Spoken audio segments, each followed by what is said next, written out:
Welcome back to another torch review. I have quite an interesting one in today. It's the Acebeam L30, brand new model. This was sent in via Acebeam for a review. Get quite a nice packaging with this, magnetic closing flap. We'll just run over the box as we normally do. Interesting thing about this is it takes 3 different types of battery, including the 2700, which is larger than the 18650. Also have a choice of colours and tints. I'm looking at the cooler white one today. And looking at the back of the box, we can see we have a total of 5 power outputs and a strobe mode. This one has a bit of a range on it as well. Smooth reflector.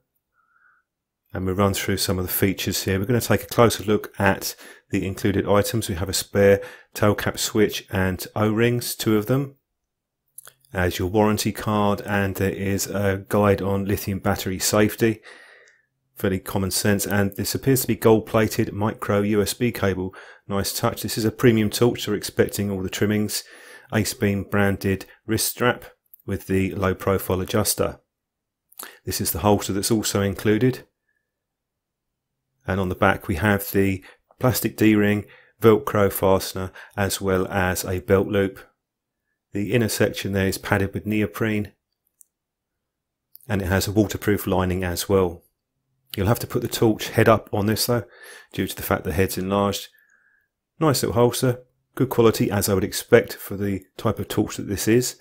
You also get a metallic, this is aluminium anodized, and this is the battery holder for the 18650 or the CR123A cells, as it stops them rattling around inside the torch. We'll have a quick look at the torch first. You can see on this quite a nice bit of knurling. We also have a tactical ring. That's where you attach the wrist strap to. There's a hole in that. And we have a good quality micro USB cover. This has a slight flap on the lip there, so it's easy to open, but it stays in place very firmly. Once it's pushed down, it doesn't come open by accident. We'll just peel off the protector for the lens.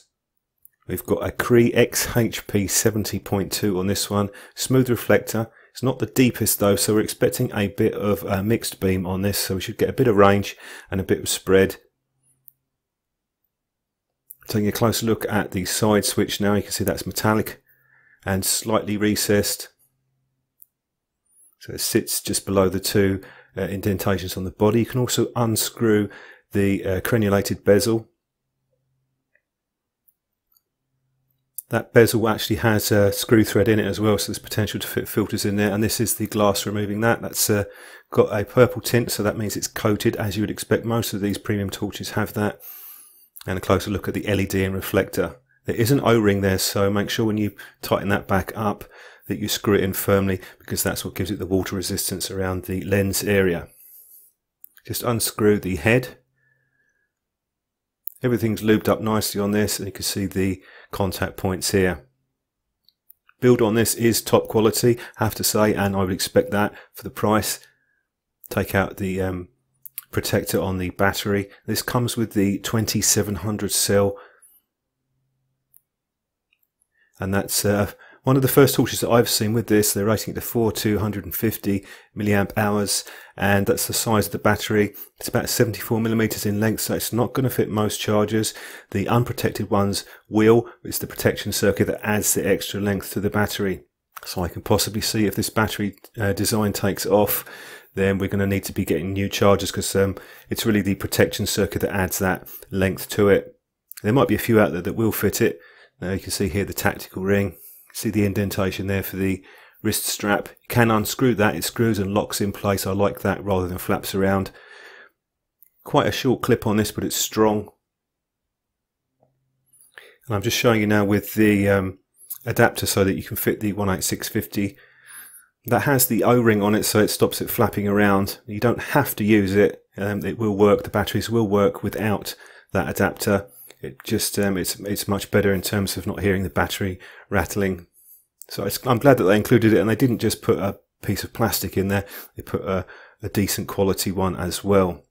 Just take it out now. Which way you insert it is down to yourself. I usually put it with the O-ring closest to the tail cap, but you can put it the other way around if you want. Just a bit easier to remove this way.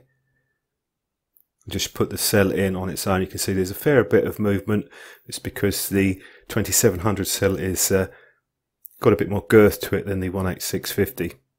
There's no obvious rattle at all with the standard cell that comes with it.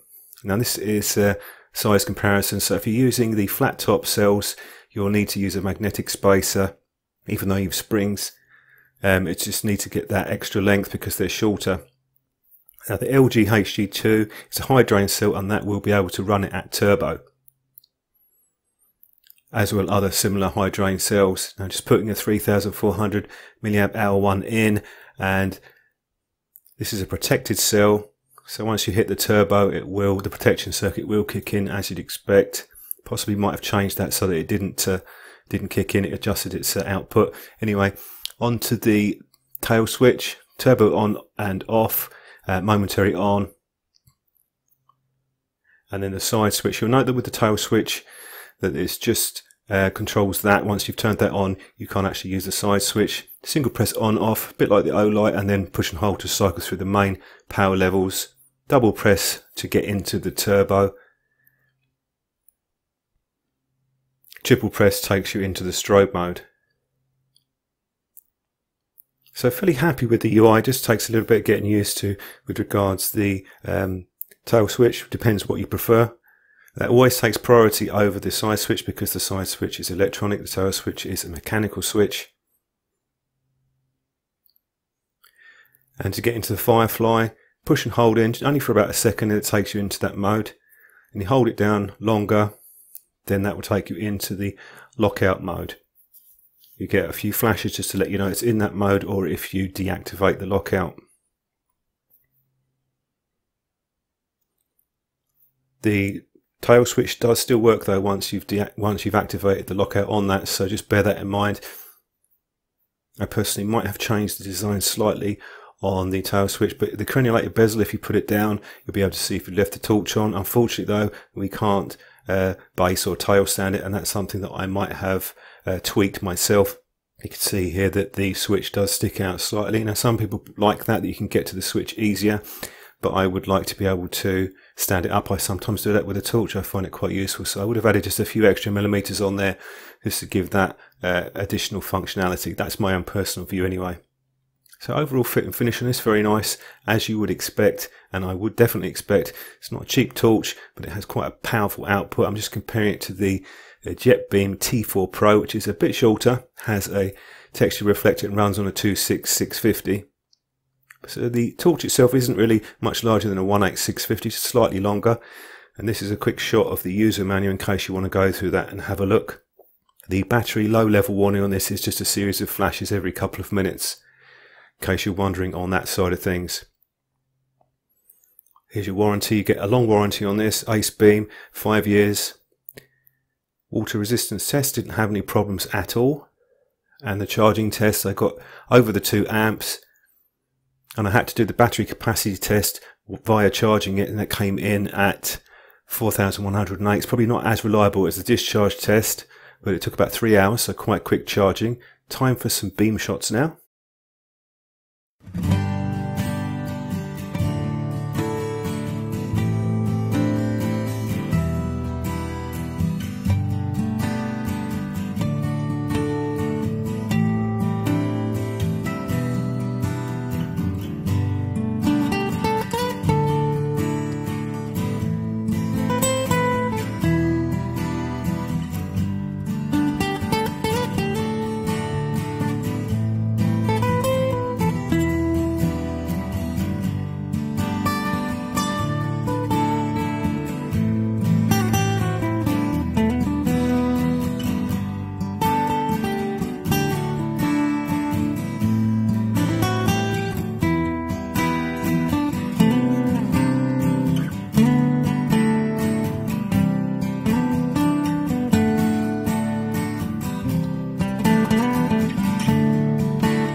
Quite a bit of range on this torch. It does have a mixed beam pattern, so you get quite a nice spread once you've beefed up the power levels. So I'm quite happy with the power output and the beam on this.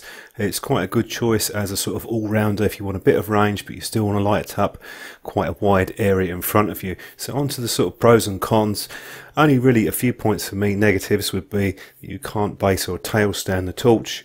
There's a fairly big jump between Firefly and the low level, which takes it from 1 to 200 lumens. I would have liked an extra power level, and the protected 18650s will trip in the turbo mode. It doesn't adjust the current of the torch to compensate for that, but you get the supplied 2700, and that's probably the biggest appeal with this. Big power output in a cell which is only marginally larger than a 18650. I can certainly see this cell catching on with other torches. And you also have the option to use the 18650s if you want. I just go for the high drain cells, and also CR1238 in an emergency. So you have a choice of 3, you're not locked out of anything. So based on that, I think it's going to have quite a lot of appeal and very good output. You can see that it did a demolition job on the jet beam torch, so you're not going to be unhappy at all with the top level power output on this. Fast charging and excellent build quality. So that's my review on the L30. Quite an appealing torch, I think, for a number of users. Don't forget to subscribe to the channel, where I'll be doing more torch reviews in the future, and thanks very much for watching.